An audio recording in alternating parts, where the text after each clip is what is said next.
ની તસવીરો આપને બતાવીએ। થરાદમાં ધોધમાર વરસાદને પગલે રસ્તાઓ પાણી થયા છે। થરાદની મેઇન બજાર જવાના રસ્તા ઉપર ઘૂંટણસમા પાણી ભરાયેલા છે। ગત સવારથી શરૂ થયેલો વરસાદ થંભવાનું નામ નથી લઈ રહ્યો અને જનજીવન તેનાથી ખૂબ જ પ્રભાવિત થઈ રહ્યું છે। મેઇન બજાર જતા લોકો ઢીચણસમા પાણીમાંથી પસાર થવા મજબૂર બન્યા છે। તો બનાસકાંઠાના થરાદના અનેક વિસ્તારોમાં ધોધમાર વરસાદ।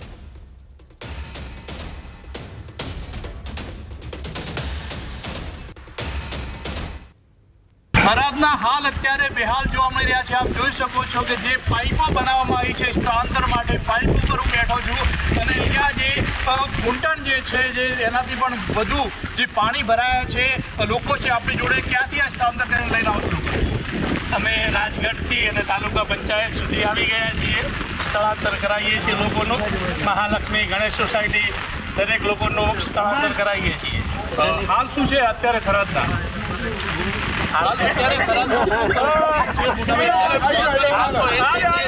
પરિસ્થિતિ થરાદમાં આજ તો થરાદમાં બહુ બુરા હાલ છે બધાને।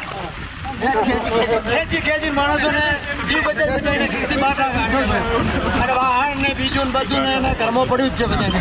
ખાલી માણસો એકલા ઘરથી બહાર નીકળે છે। તમે જે પ્રમાણે આ દ્રશ્યોમાં જોઈ શકો છો કે હાલ અત્યારે બેહાલ જોવા મળી રહ્યા છે। અત્યારે વહીવટી તંત્ર દ્વારા કોઈ પણ પ્રકારની વ્યવસ્થા નથી કરાઈ, તેના લીધે લોકો જે છે તે પાઇપ પર અત્યારે સ્થળાંતર કરતા નજરે પડી રહ્યા છે।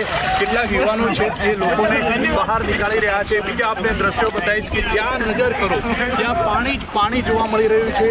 આ જે બસ છે અત્યારે બસ પણ અત્યારે એક બંધ જોવા મળી રહી છે। આગળ એક બસ પડી છે તે પણ બંધ થઈ ગઈ છે આ રસ્તામાં। એટલે કે આ જે થરાદમાં પ્રવેશવાના જે રસ્તાઓ છે તે અત્યારે બંધ જોવા મળ્યા છે। બીજી એક આપણે વાહન બતાવીશ, આગળ જીપ પડી છે તે જીપ પણ અત્યારે બંધ જોવા મળી રહી છે। ગાડી અત્યારે બંધ જોવા મળી રહી છે। આ જે તાલુકા પંચાયત છે તાલુકા પંચાયત પણ અત્યારે બંધ જોવા મળી રહી છે। આપણે ફરી દ્રશ્યો બતાવીશ।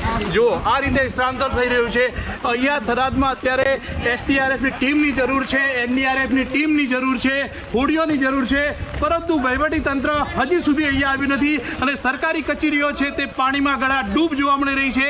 સરકારી કચેરીઓ પાણીમાં હોવાથી સ્થાનિક લોકો છે તે સ્થાનિક લોકો અત્યારે સ્થળાંતર કરતા નજરે પડી રહ્યા છે। આ દ્રશ્યો છે થરાદ અને બનાસકાંઠાના વહીવટી તંત્ર। આ દ્રશ્યો જુઓ, શરમજનક બાબત એ કહેવાય કે 10-10 ઇંચ વરસાદ પડી રહ્યો છે છતાં પણ અહીંયા સરકારી જે કર્મચારીઓ કહેવાય તે કોઈ ફરકતું નથી। એસડીઆરએફની ટીમ છે પરંતુ તે અત્યારે આ વિસ્તારમાં જોવા મળતી નથી। વહીવટી તંત્ર પહોંચે પહેલા ન્યૂઝ 18ની ટીમ અહીંયા પહોંચી છે। તમામ દ્રશ્યો જે છે તે તમામ વિસ્તાર જે છે તે પાણીમાં ગળાડૂબ જોવા મળી રહ્યો છે। પાણીમાં થરાદ અત્યારે પાણીમાં હોય તેવા દ્રશ્યો છે। તમામ અત્યારે થરાદમાં પ્રવેશવાના રસ્તાઓ બંધ થઈ ચૂક્યા છે પરંતુ હજી સુધી વહીવટી તંત્રની ટીમ અમને ક્યાંય જોવા નથી મળી। એ શરમજનક બાબત આ બનાસકાંઠાના વહીવટી તંત્ર માટે કહી શકાય। કિશોર તુવર, ન્યૂઝ 18 ગુજરાતી, થરાદ।